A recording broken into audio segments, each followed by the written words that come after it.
जिला कलामुंडा ब्लॉक रिसिडा बापूजी mini stadium ठारे block स्तरीय मत्स्य और प्राणी संपद मेला बुधवार अनुष्ठित हो जाइछि।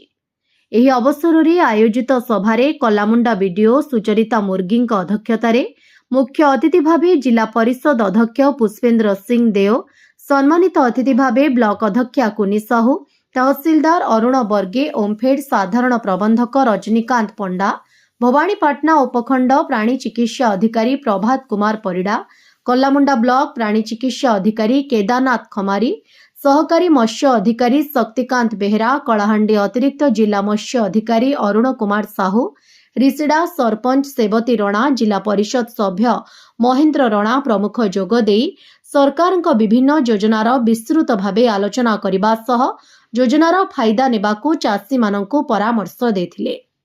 एथिरे विभिन्न सरकारी योजनार सामिल होई सफलता अर्जन करिथिबा महिला पुरुष चाषी मानकू सम्मानित कराଯାଇଥିଲା। एही मेलारे विभिन्न विभागरू स्टल लगाइबा सह ब्लॉक सांस्कृतिक संघ पक्षरू नाच गीत माध्यमरे योजना उपरे चाषी मानकू सचेतन कराଯାଇଥିଲା।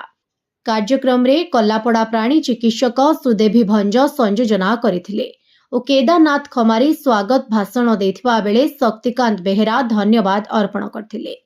ब्लॉकर विभिन्न अंचलरू महिला पुरुष चाषी माने अंश ग्रहण करथिले। जिला प्रतिनिधि क्षमासागर साहू रिपोर्ट, ओडिशा हाइलाइट समाचार।